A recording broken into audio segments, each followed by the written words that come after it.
Staircase കയറി വരുന്ന area ഒരു ഫാമിലി റൂമായിട്ട് കൺവേർട്ട് ചെയ്തിരിക്കുകയാണ്. ബിൽറ്റ് ഇൻ ഫേർണിച്ചേഴ്സ് കൊടുത്തിട്ടുണ്ട്, ബിൽറ്റ് ഇൻ ആയിട്ടുള്ള ഷെൽഫ് കൊടുത്തിട്ടുണ്ട്.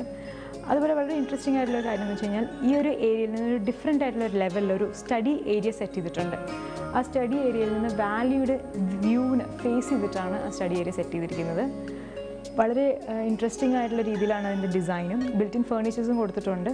പിന്നെ ഈ ഒരു ഏരിയ ഡബിൾ ഹൈറ്റ് സ്പേസ് ആയതുകൊണ്ട് തന്നെ ഡൈനിങ് ഏരിയയുടെ വ്യൂ നമുക്ക് ഇവിടെ നിന്ന് കിട്ടും.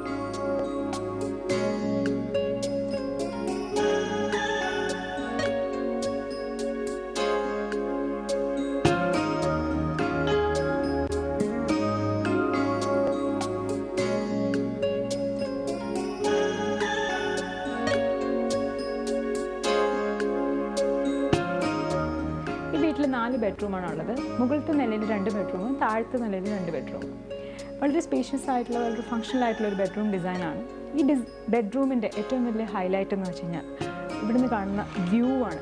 അപ്പം വളരെ ബ്യൂട്ടിഫുൾ ആയിട്ടുള്ള വ്യൂ ആണ്. അതിനെ മാക്സിമം ക്യാപ്ചർ ചെയ്യുന്ന രീതിയിലാണ് ഇതിൻ്റെ ഒരു പൊസിഷൻ കൊടുത്തിരിക്കുന്നത്. അതുപോലെ ബെഡ്റൂമിൽ നിന്ന് പുറത്തേക്ക് ഇറങ്ങാവുന്ന രീതിയിൽ ഒരു ടെറസിൻ്റെ പ്രൊവിഷനും ഉണ്ട്.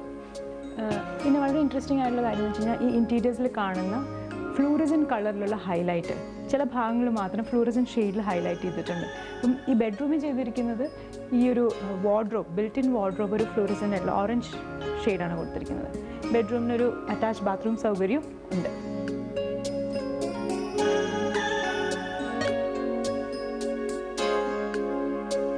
ഈ ബെഡ്റൂമിൽ ചെയ്തിരിക്കുന്ന ഒരു ഡീറ്റെയിൽ ആണിത്.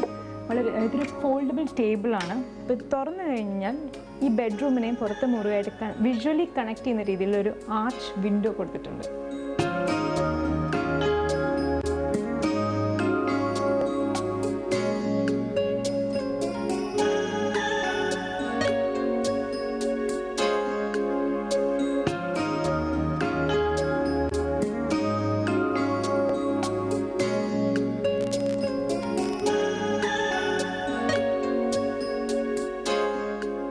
എന്താ പരിപാടി ഇവിടെ നിങ്ങൾ?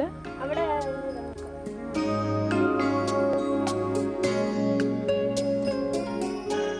ഈ വീടിൻ്റെ റൂഫ് ലെവലിൽ വളരെ ഇൻട്രസ്റ്റിംഗ് ആയിട്ടുള്ള ഒരു ഡീറ്റെയിലിംഗ് ചെയ്തിട്ടുണ്ട്. ഒരു വാച്ച് ടവർ സ്റ്റൈലാണ് ഡിസൈൻ ചെയ്തിരിക്കുന്നത്. അപ്പം ഇവിടെ ഇരുന്ന് കഴിഞ്ഞ് കഴിഞ്ഞാൽ ഈ ഒരു പാനോറാമിക് വ്യൂ തന്നെ കിട്ടും. വളരെ ഇൻട്രസ്റ്റിംഗ് ആയിട്ടുള്ളൊരു പാനോറാമിക് വ്യൂ ആണ്. അപ്പം ഈ വീട്ടിലെ കുട്ടികളുടെ ഏറ്റവും വലിയ പാസ് ടൈം എന്ന് പറയുന്നത് തന്നെ ഇവിടെ നിന്നിട്ട് ബഹളം ഉണ്ടാക്കുക, പരിപാടി കാണുക, ടൈം പാസ് ചെയ്യുക എന്നുള്ളത് തന്നെയാണ്.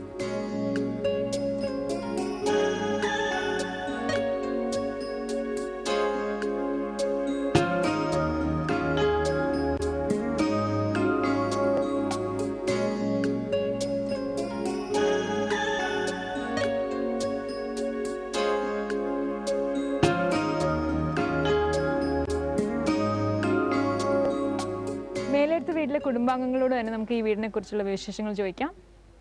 ഈ വീട് ഡിസൈൻ ചെയ്ത സമയത്ത് ഇങ്ങനെ ഒരു expose brick construction style choose ചെയ്യാനുള്ള കാരണം എന്താണ്?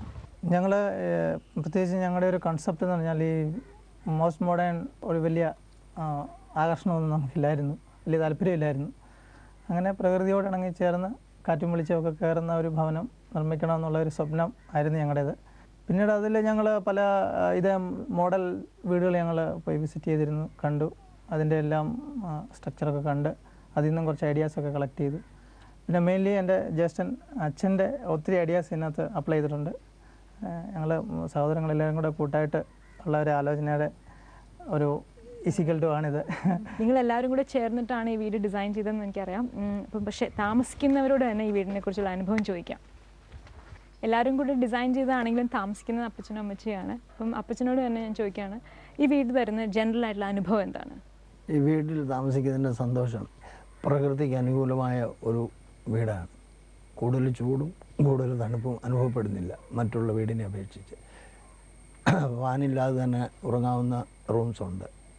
വെളിയിലിരുന്നാൽ തന്നെ നല്ല കാറ്റും തണുപ്പുമൊക്കെ ഞങ്ങൾക്ക് അനുഭവപ്പെടുന്നു.